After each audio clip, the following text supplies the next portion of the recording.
Yo, what is up, everybody? Project Itachi here. It is season 3 of the GZ Chop Shop. Guys, we have been on a month-long break. A lot of stuff was happening, but we are back. It is the season premiere. It is our 1-year anniversary. That is right, guys. It's been 1 year since this show started, and because of you guys, we have been going strong. So thank you so much for tuning in every week, checking us out. We love you guys.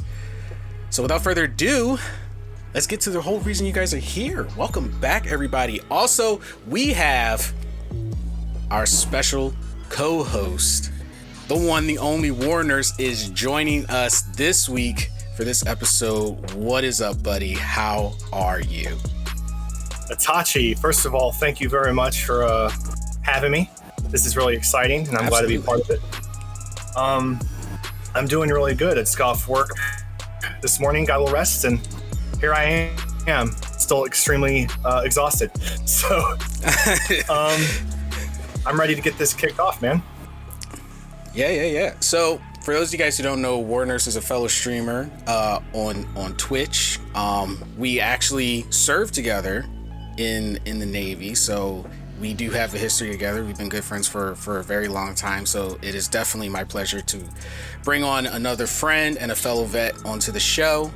And I'm excited because a lot of stuff has happened within this whole couple. A lot of shit's been going down. It's a dramatic year.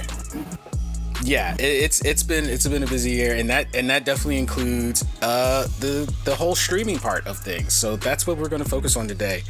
We're going to talk about, and I want to kick things off first because if you guys don't know, which you probably know by now, Mixer is done. Mixer is, I think this is their last month, if they're even still up and running. I don't even know. I haven't even looked.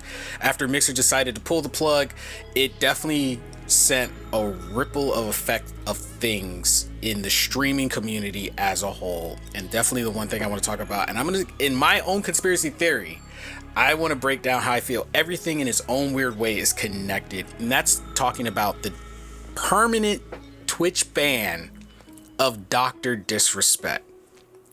Now, I love a good conspiracy theory. Oh, This is going to be a juicy one. This is definitely going to be a juicy conspiracy theory. Now, for those of you guys who haven't heard, I think, but it's been almost a month now, right? Since his ban? About 3.5 weeks, I think. Yeah, it's been about it's 3.5 weeks. Dr. Disrespect got permanent ban on Twitch. Now, anybody who follows Twitch news, follows the trends that they have, we all know that Twitch is no stranger to banning people, and then the media as a whole is no stranger to explaining what goes on, why this person was banned, what they did, and we're talking, whether the person is being charged for a sexual assault case, whether they decided to toss a cat over their head, whether they decided to make racist remarks. It's never been a guessing game on why a person has been banned on Twitch. So that makes this whole incident with Dr. Disrespect very unique, because a month later, it's been crickets. The most silent ever. Crickets. Nobody knows. Right now, it's all speculations. This is really mind-boggling, not just to me or you, but to everyone, because he's been banned before. And and so have other streamers, but he's known specifically for being banned and coming back within this time frame as if nothing happened. And just say whether or not sometimes he'll say, oh yeah, this happened, whatever, or he'll come in and not say a thing. And I don't know what conspiracy theories you've read. I'm sure they're the same as me, because I don't think there's a ton out there, but the few that are there are pretty in your face. And they're so interesting to read. And one of them that caught my attention was he supposedly got caught trying to go behind Twitch's back and start his own streaming service with Joe Rogan. I did hear that one. Like, wow. Like, Please, don't real. Yeah, yeah. And that to feel so bad. Yeah, and the thing is, if he was doing something like that, and what makes it seem so much fishier is the fact that he's been, not only has Twitch been quiet, but everybody who's normally giving this kind of information out has been unusually quiet about it. There's literally been people who've come out and said, well, you know, I think it's Slasher is the name of the guy.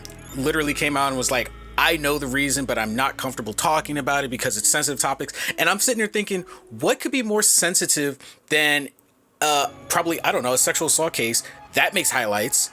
Obviously he didn't kill anybody because there's no way you're burying that. So Did he cheat on his wife again? Well, she said she's still standing by him, so it can't be anything of that level. So what could this man have done that's so bad that it's so sensitive that nobody wants to talk about it? Dr. Disrespect himself is being quiet, which actually I found out, I looked up an article right before we did this podcast. He has changed the link on his Twitter from his Twitch to YouTube. Yes, I wanted to bring that up too. I'm glad that you saw that. Yeah. I was like, okay, is he slowly coming back? Well, what's going on here? I'm wanting to lay down a wager, not necessarily that he's moving to YouTube, because there's been some feedback. I don't think I saw feedback from YouTube specifically, but from other people who are claiming that he is not going to be affiliated with YouTube. But I would make a wager that because of what you're saying, that the legalities of those other issues like sexual assault or just breaking any kind of law in general, that would have made headline. That would have done something because he's very famous. Oh yeah, that would have been swept under the rug. He breached the contract. I think he did something to upset Twitch, and he is trying to keep his mouth closed for legal reasons so that he can more likely be able to move forward and do what it is he has been planning to do. Because he's always verbal with Twitch. He's never he'll use Twitch and online streaming with Twitch, verbally talk about how he's really, really irritated with the ridiculousness of Twitch and their rules. Like he'll just say it right there on the stream. He doesn't care. Yeah, and exactly. It's amazing how long Twitch has just, I don't want to say maybe put up with it. Maybe they have. Maybe because of what he brings to the table and the amount of money he brings to them, maybe they've just put up with it until they had something on them that was worth trying to shut them down.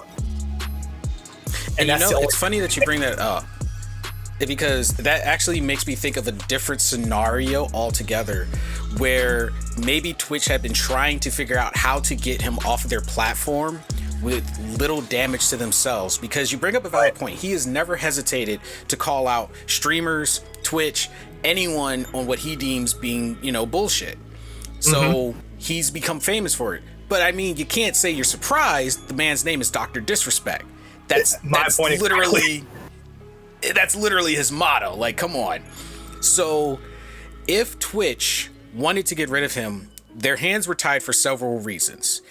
If they got rid of him when he had a place he could follow up and go, it would have been more detrimental to Twitch than to him.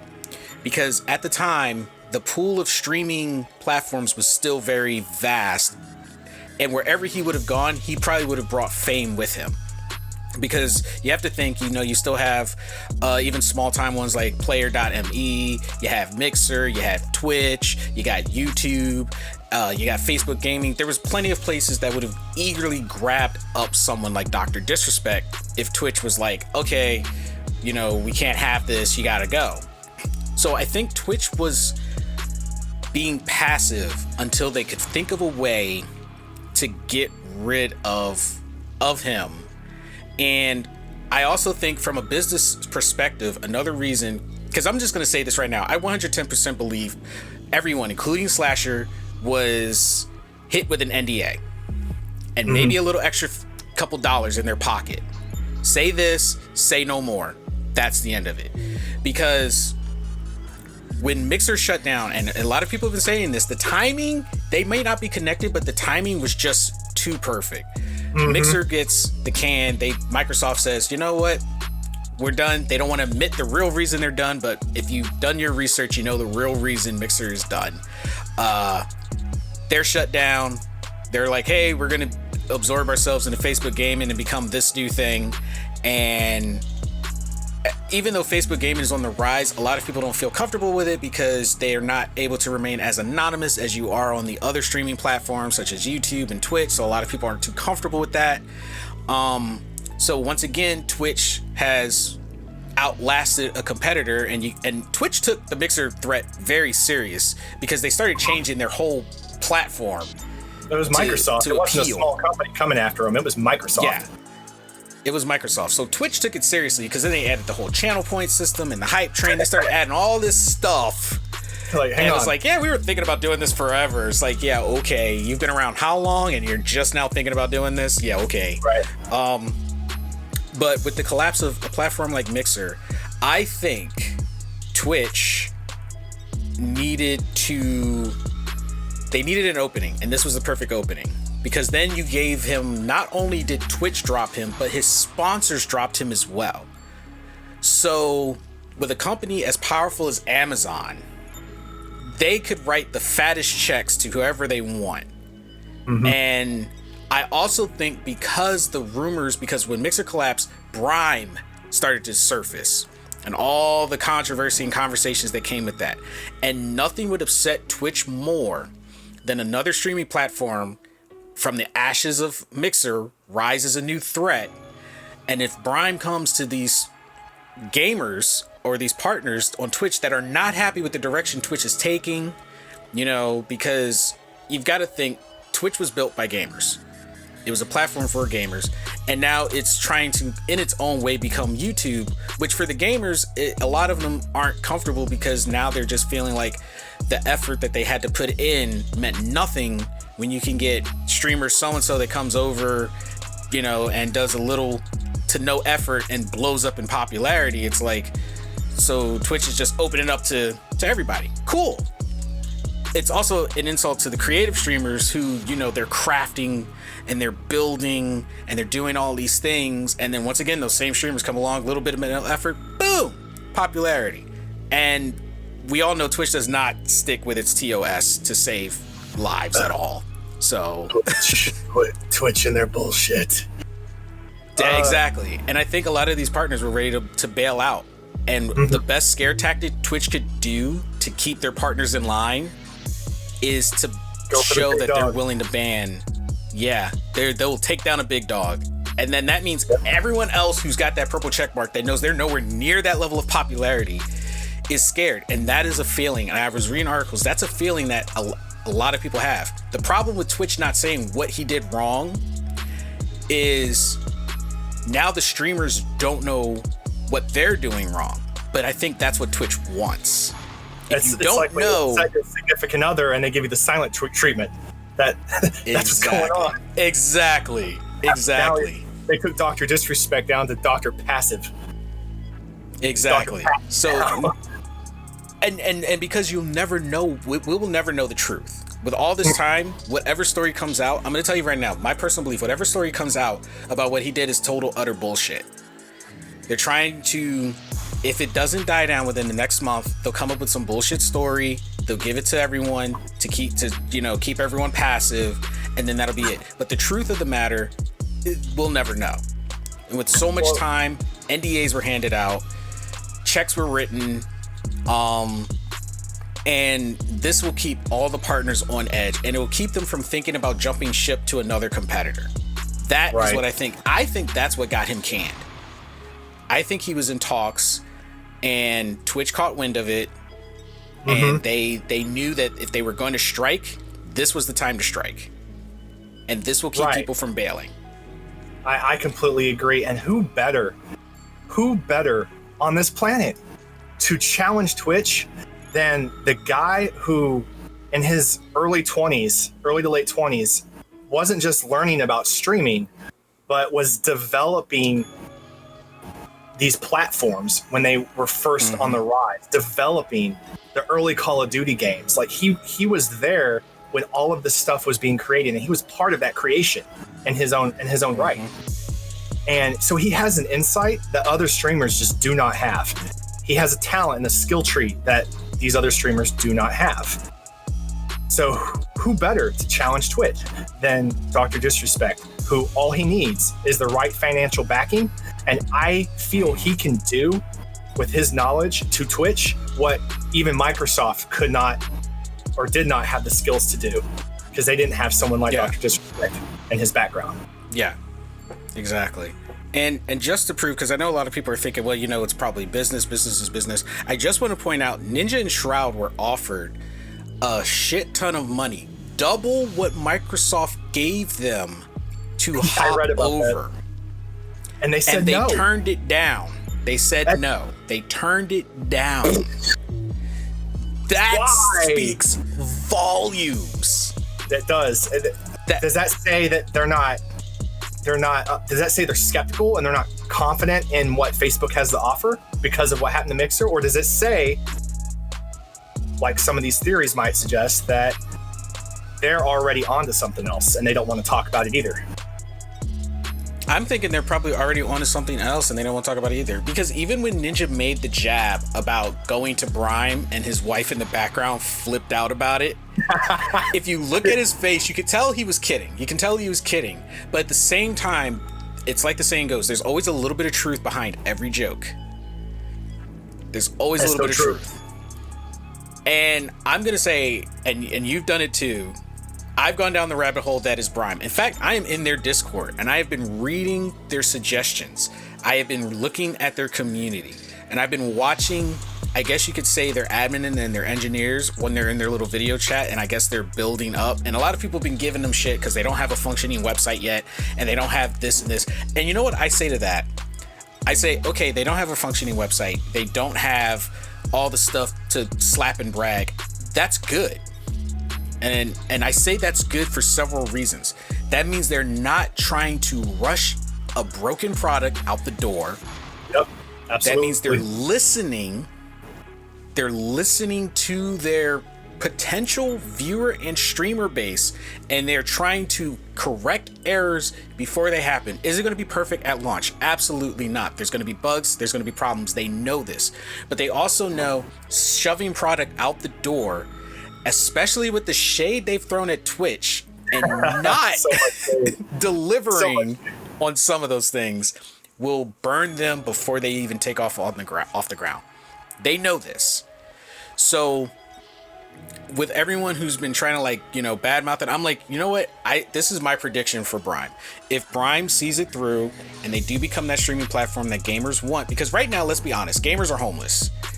Your average streamer, your average gaming streamer is homeless. Twitch is kind of like an apartment rental right now. That's a good metaphor. That is the best metaphor. You're temporarily renting the space until Twitch decides we're done. Because look at Discord. Discord has gone near corporate. It's not for gamers anymore. It's for everybody. They're like, hey, thank you gamers for making us what we were, but we're going public now. Yay! and all these streaming platforms are pretty much about big social media crowds. So gaming has made several of them famous. YouTube. The big pull of YouTube back in I want to say the early 2000s was gaming. A lot of YouTubers made their name off of gaming. And then YouTube was like, that's cool. Well, we want to bring in everything. We want to do YouTube originals. We want to do web-based shows. We want this. And then they put the gaming in its own category. YouTube gaming. That nobody uses. Yeah. It's like nobody really uses it. And they let the big YouTubers who are already established that still bring the money. Yeah, they can still post their gaming videos and everything. But then they made YouTube gaming and it was like the redheaded stepchild. Right. Twitch is kind of doing Twitch that. Is now where Twitch is the go-to, or where you go when you have nowhere else to go. That's not what YouTube is. YouTube successfully did what Twitch, I feel, is kind of trying to do, but not doing well. They're not doing well because... Exactly. And they're not really... With YouTube, there is a chance of discoverability. And I've talked about this in past shows with the guys. YouTube has an algorithm that you could find a niche channel if you know what you're looking for. There's a chance of discoverability on YouTube that does not exist on Twitch. And I don't think it's because they can't create it. It's because they don't want to create it. They've got the people they want to promote. They've got the people that are making the money, and they want to keep it that way as long as possible, because if they add a discoverability to their platform, that's more money out their pockets, because that's more people that can make partner. YouTube works smart, not hard. That's the thing. Exactly. And Twitch is on struggle bus on working smart. Yeah, Twitch is. I think Twitch is stressing right now. Twitch is stressing. There's some sweat. There's sweating. There's some serious sweat going on, and the whole Dr. Disrespect thing just solidifies in my head the level of sweat factor. They're freaking out. They're afraid because they went from being the big fish. They opened their doors to all different types of content. The thing is, they opened their doors too wide. Like, once I started seeing, like, and this was like from last year, once poolside streaming became a thing, I was like, oh, Twitch, you done goofed. You done goofed. This is gonna open up so many doors, and you can't be picky now. And all these streamers are they found loopholes, and it just got out of control that Twitch had to adjust their TOS, because as far as they're concerned, crap, they're bringing in money. We don't want to just lose that money. Right. And it just made a mess. And but then, I don't know if the new policies, they've updated their policies this past week too. Yeah. It's harder on certain things. They're coming down hard on certain things. Then you've got the DCMA takedowns, and half the streamers don't use like royalty-free music. Everybody kind of vibes to artists they know. Me personally, I never play music on my stream, and the music that they do hear, the reason my stuff doesn't get taken down is because I pay for the rights to use that music. So if Twitch ever hit me, I could be like, excuse me, no, I pay for the rights to use this music. So you put my channel back up. And a lot of streamers, and this is kind of like a little bit of a side topic, but and something we could go into another podcast. And I just want to say, for anyone who wants to think about streaming, this is something you've got to consider. A lot of streamers get in front of the camera with the thought of, I will sit here and I will make money without spending money. If you want to avoid stuff like DCMA takedowns and all that other stuff, you're gonna have to spend just a little bit of money, because that's what these artists are getting frustrated over. Is people are playing their music, their streams are getting popular, and these people are making money technically off of a creation they didn't have anything to do with. And you can go from popularity overnight to banned so quickly. To ban. They're getting more serious, obviously, about it, because they're purging. They're purging their whole system. Twitch is on a purge right now, and they're trying to scare their partners. They're trying to scare their affiliates straight by showing, hey, we will take down any big dog. We don't care. And I think they're just trying to avoid another Ninja Shroud King Goliathan thing right now. I think so too. And I think there's one question that we're all asking here. One major question that we're all thinking, but we haven't out loud asked it. Who in the hell named this service Brime? And how do they have a job still? Who voted for this name? Any name would have done and been better. Okay, so I was in their server, and people were asking about like the name, and that they had stuck with it because it people took to it, and I was like, who took to that? Because people are calling them out for not having a business name. They're just being Watch Prime right now. So here's my thing. I think I want to say they're probably so focused on building their algorithm, because this is going to take years. They got to build an algorithm. They've got to build the platform. They probably have to do this with very little to no outside financial backing. That's the other thing. This is probably all out of pocket. So a name is probably the least of the thing. Think about every game console that ever was coming out, and then there were like the secret name. Like what? I think the GameCube was secretly Nintendo Dolphin. That was their code name. I forgot all about that. And the Wii was like the Nintendo Revolution. this might be their code name, and then once they are finally done, I hope it's their code name. Yeah, I think it's their code name, and once they're finally done, they'll launch an actual name that people can actually be proud of saying. Right. But let's say for a moment, Brime is going to be something by Spotify, which is, I think, one of the theories is that Spotify and Brime. Yeah, it's one of the working theories. Brime just doesn't sound like anything that goes with Spotify. Like, I wouldn't be like, I'm on Brime, connected it to my Spotify. Like, it just doesn't sound good. But the name itself is so bad that it makes it known. Like, you know what? And maybe that's what they're going for. It's one of those things where it's like, it's so bad that it's good. Right.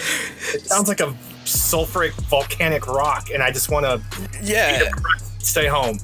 Brime. Yeah, it's just like, but I'm going to say, if Brime does launch a platform, I personally am going to dip my toe in it. I would make an account on it, because I'm going to tell you right now, this is what's going to happen. There's two things that are going to happen. One of these two, this is my prediction, my personal prediction. On the off chance that Brime does deliver on its promise from start and becomes a platform that gamers have been wanting for at least strongly the last, I want to say, 3 to 4 years, it's going to kind of be like Amazon back in 1994. The people that took a chance and invested in it are like super rich right now. And the people that take a chance and stream on Brime, if Brime winds up being a legit competitor to Twitch quickly, those people that took the chance to stream on it are going to fly to stardom very fast, especially if they stick with their predicted subscriber to streamer income ratio, because the way they've got it planned out, it sounds good to me. It's kind of like, you subscribe for $7. Yeah, that sounds like a lot, but it's like a flat rate, I think, of like $7, and the streamer gets to keep $5. Ooh, that's already better than Twitch. That's already Twitch more cuts than everything 50-50. That's generous. That's a generous cut. And you better believe that's very generous. Day one, when they come out, I'm buying shares.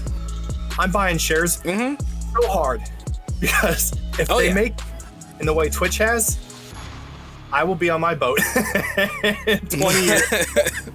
I got shares. Having a Mai Tai, just kicking it back. Brime. That'll be the time you can be proud of. I bought shares of Brime. The next Amazon or whatever. And you know what? I think that Twitch is actually afraid of them.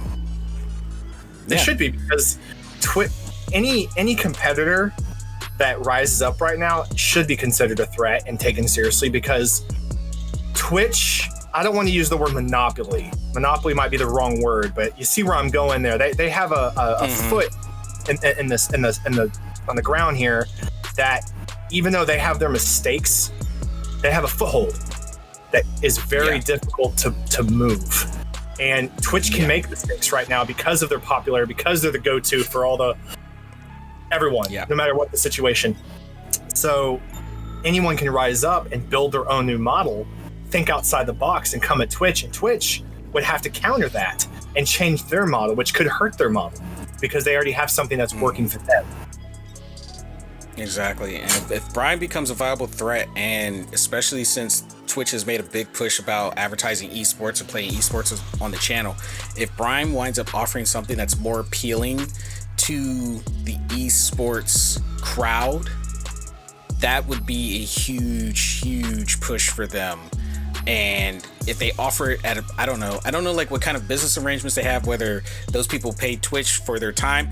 I'm thinking, like, if Brime was like, hey, you're paying Twitch $100,000 a year to play your content, we'll do it for $50,000.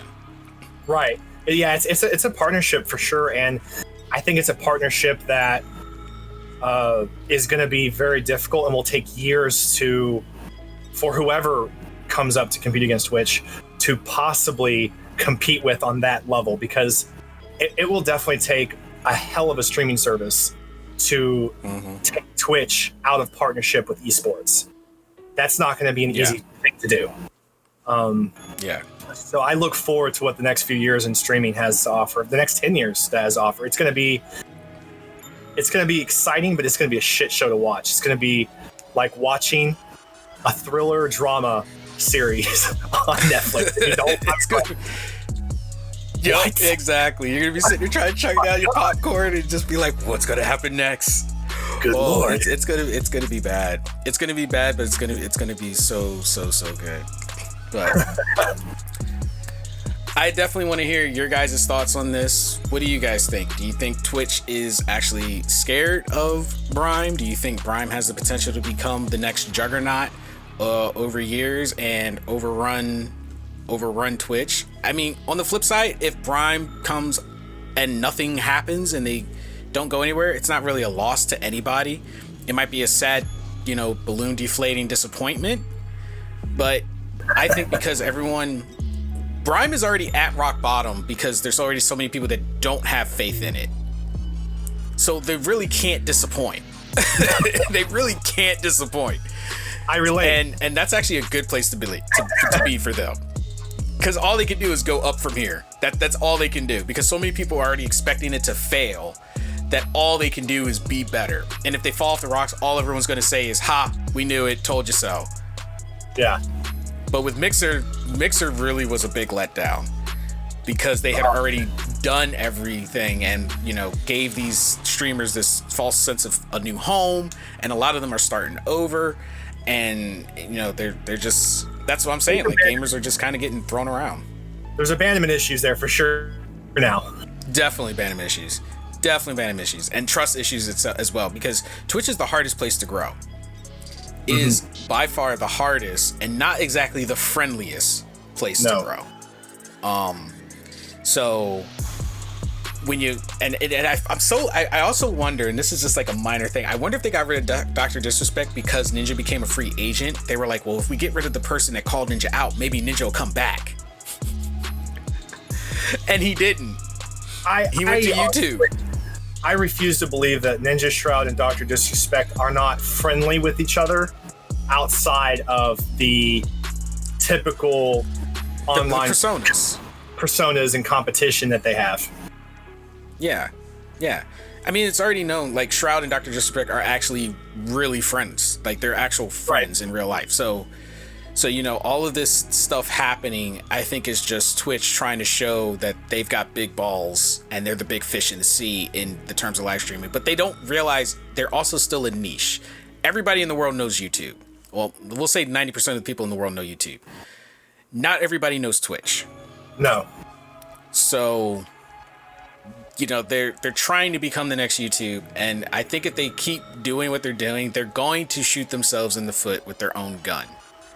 And they're going to wind up being a platform that they don't want to be. Right. And they're walking a thin line here with, let's say Dr. Disrespect does make his own or go to another service. They got to think of the millions of followers he has too. Are they going to stay with Twitch or are they going to go with him?